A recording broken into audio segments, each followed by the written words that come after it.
Hello students, welcome back to my channel Arpit lecturer. तो जैसा कि आप लोग थंबनेल में तो देख ही चुके होंगे, मैं आज आपको कराने वाला हूं सामाजिक विज्ञान के 10 महत्वपूर्ण प्रश्न जो हमारे बोर्ड के एग्ज़ाम में काफ़ी बार पूछे गए हैं और इस बार भी आने के चांसेस हैं।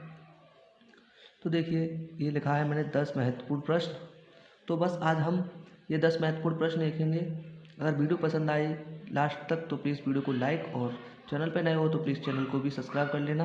तो स्टार्ट करते हैं हम अपनी वीडियो को। इसमें दिया है हमारा पहला क्वेश्चन है, किस प्रसिद्ध फ्रांसीसी चित्रकार ने 4 चित्रों की श्रृंखला बनाई। तो ये दिया है हमारे किस फ्रांसीसी, जो हमारा फ्रांस का कोई चित्रकार है, उसने 4 चित्रों की श्रृंखला बनाई। तो उसमें हमें उत्तर देना है फ्रेडरिक सायरू।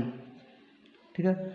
और कब बनाई, अगर ये पूछ लिया जाए क्वेश्चन में कब बनाई, तो ये हमारा क्वेश्चन का सन दे दिया है मैंने इसमें 1848 ईस्वी में बनाई। ठीक है। अब बढ़ते हैं हम क्वेश्चन नंबर सेकंड की तरफ। हमारा क्वेश्चन नंबर सेकंड है, असहयोग आंदोलन कब और क्यों वापस लिया गया। तो गांधी जी द्वारा एक असहयोग आंदोलन चलाया गया था, तो वो क्यों और कब वापस लिया गया। तो देखिए, इसमें दिया है मैंने असहयोग आंदोलन 1922 ईस्वी में चोराचारी, ये तो आपने सुना होगा, हत्याकांड, चोराचारी हत्याकांड की घटना के कारण वापस लिया गया। ठीक है। तो ये हो गए हमारे क्वेश्चन, 2 क्वेश्चन। अब बढ़ते हैं क्वेश्चन नंबर थर्ड पे। तो हमारा क्वेश्चन नंबर थर्ड दिया है इसमें कि अवैध शुल्क से क्या तात्पर्य है। तो इसमें मैंने आंसर लिखा है, देखिए क्या लिखा है, किसी दूसरे देश से आने वाली चीज़ों पर वसूल किया जाने वाला शुल्क। तो मतलब जो बाहर से चीज़ें आती हैं तो उन पे जो शुल्क लगता है, जैसे कि जीएसटी होती है, वैसे ही शुल्क लगता है उन चीज़ों पर भी। तो बस यह कर, मतलब कि यह कर उस जगह लिया जाता है जिन जगह से वह चीज़ें देश में प्रवेश करती हैं, उसे ही आयात शुल्क कहते हैं। तो मतलब कि ये है, जैसे किसी दूसरे देश से चीज़ें मंगाई तो वहाँ पर वो कुछ कम पैसों की होती है, लेकिन जब अपने देश में आती है तब उस पर चीज़ों पर पैसे बढ़ जाते हैं। तो बस यहाँ से जो बॉर्डर होता है हमारा, जब चीज़ें वहाँ से अपने देश में प्रवेश करती हैं तो जो बॉर्डर पे लोग होते हैं वहाँ पे उसका कर लगता है, तो इसके कारण वो हमारे यहाँ पे थोड़ी महंगी मिलती है। अब क्वेश्चन नंबर 4 पे बढ़ते हैं। ये हमारा क्वेश्चन 3 स्टार क्वेश्चन है, ये हमारे पेपर में आ सकता है, इसलिए आप इसे अच्छे से ध्यान रख लें। अब देखिए इसमें क्या दिया है, भारत में कौन कौन सी मृदा पाई जाती हैं। तो आपको पता होगा वैसे तो, अगर नहीं पता है तो मैं दिखा देता हूँ आपको। मैंने यहाँ पे 6 लिखी हैं, लेकिन आप अगर पेपर में 4 लिख देंगे तो आपका पेपर का जो शॉर्ट आंसर होगा वो कंप्लीट हो जाएगा। तो देखिए क्या है, सबसे पहले है जलोढ़ मृदा, सेकंड नंबर पे है काली मृदा, थर्ड पे है लाल मृदा, फिर पीली मृदा, फिर लेटराइट मृदा, और 6 नंबर पे है वन मृदा। तो आप इनमें से कोई से भी 4 लिख देंगे तो आपको जो शॉर्ट आंसर में जितने नंबर मिलते हैं उतने ही मिलेंगे। अब बढ़ते हैं क्वेश्चन नंबर 5 पे, और जो इस पेज का लास्ट क्वेश्चन है। अब दूसरे पेज पे लिखा है मैंने थोड़ा, इसलिए अब देखिए अब मैंने क्या लिखा है, भारत की महत्वपूर्ण रोपड़ फसलें कौन सी हैं। मतलब कि जो भारत में रोपड़ फसलें हैं, वो महत्वपूर्ण जो रोपड़ फसलें हैं वो कौन सी हैं। तो देखिए, सबसे पहले चाय, कॉफ़ी और रबड़ और गन्ना, और भी है, इसलिए मैंने आदि लिख दिया है 4 नंबर पे। तो आप ऐसे लिखेंगे, यहाँ पे लिखेंगे भारत में महत्वपूर्ण रोपड़ फसलें। ठीक है। फिर एक एक करके सबका नाम लिख देंगे और बाद में आदि लिख देंगे। अब बढ़ते हैं हम क्वेश्चन नंबर 6 की तरफ। तो स्टूडेंट्स, ये है हमारा क्वेश्चन नंबर 6, जिसमें मैंने लिखा है खनिज क्या है। इसमें आपको थोड़ी सी खनिज की परिभाषा बतानी है। तो देखिए, मैंने जो लिखा है वो है, खनिज उन प्राकृतिक साधनों को कहते हैं। ठीक है। प्राकृतिक साधनों को कहते हैं, उन नहीं है यहाँ पे, इसको कैंसिल कर देंगे। प्राकृतिक साधनों को कहते हैं, अब यहाँ पे कॉमा, सेलों से प्राप्त होते हैं, और ये सेलों से प्राप्त होते हैं। ठीक है। अब देखिए, हमारा जो भौगोलिक विज्ञान है उसमें क्या परिभाषा है इसकी, भू विज्ञान के अनुसार खनिज का प्राकृतिक रूप में विद्यमान समरूप तत्वों से है। ठीक है। समरूप तत्वों से है जिसकी एक निश्चित आंतरिक आंतरिक है आंतरिकता है। ठीक है। खनिज प्रकृति में अनेक रूप में पाई जाती है।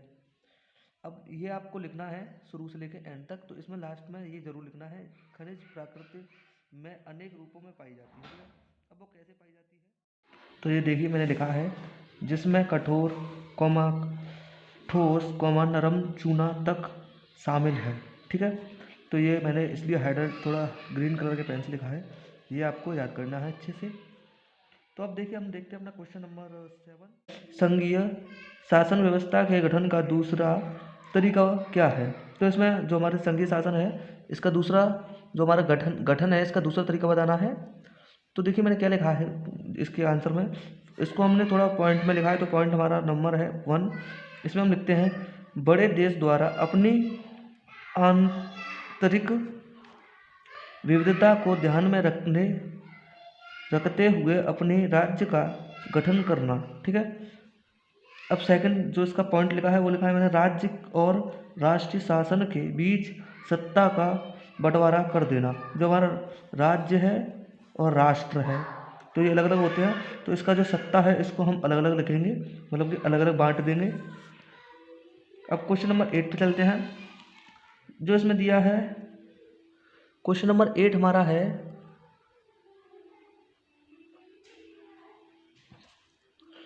तो क्वेश्चन नंबर मैंने 8 में लिखा है कि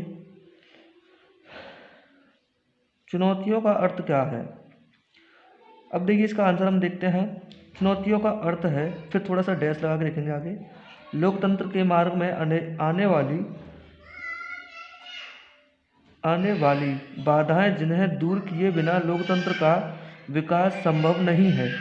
तो देखिए जो लोकतंत्र में हमारी बाधाएं आती हैं और उनको किए बिना हम आगे नहीं बढ़ सकते, अपना कुछ काम नहीं कर सकते, तो बस उन्हें ही हम चुनौतियां कहते हैं। अब क्वेश्चन नंबर 9 है हमारा, तो क्वेश्चन नंबर 9 मैंने दिया है इसमें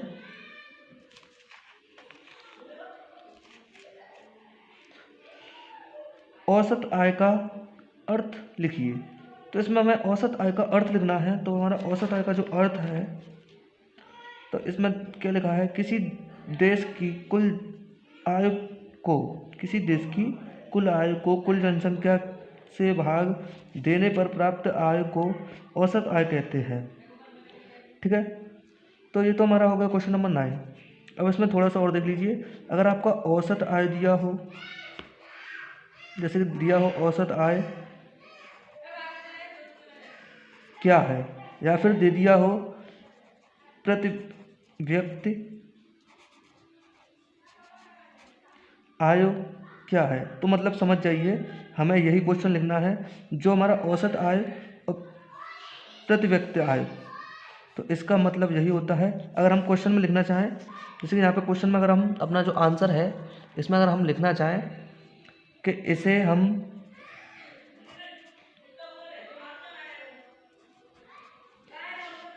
प्रति व्यक्ति आय भी कहते हैं। ठीक है, तो इसका दूसरा नाम अगर पूछ लिया जाए कि औसत आय का दूसरा नाम लिखिए, तो हम लिखेंगे प्रति व्यक्ति आय।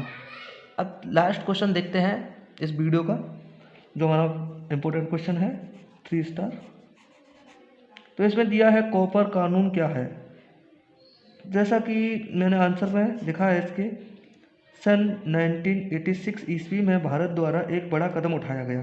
ठीक है, तो ये तो यहाँ तक हो गया। अब यहाँ पे लगाएंगे कॉमा अपना, उस कॉमा लगाने के लिखेंगे, उसके बाद हम लिखेंगे कॉमा लगाने के बाद यह उपभोक्ता सुरक्षा अधिनियम। ठीक है, यह उपभोक्ता सुरक्षा अधिनियम 1986 में कानून बनाया गया जो कॉपर के नाम से प्रसिद्ध है। तो आज की वीडियो सिर्फ यहीं तक थी। अगर वीडियो पसंद आई हो तो वीडियो को लाइक और चैनल को सब्सक्राइब कर लेना। मिलते हैं एक और इम्पोर्टेंट वीडियो में जो हमारे बोर्ड के पेपर के लिए वेरी इंपॉर्टेंट होगी। तो थैंक यू यहाँ तक मेरी वीडियो को देखने के लिए। मिलते हैं हम नेक्स्ट वीडियो में, तब तक के लिए।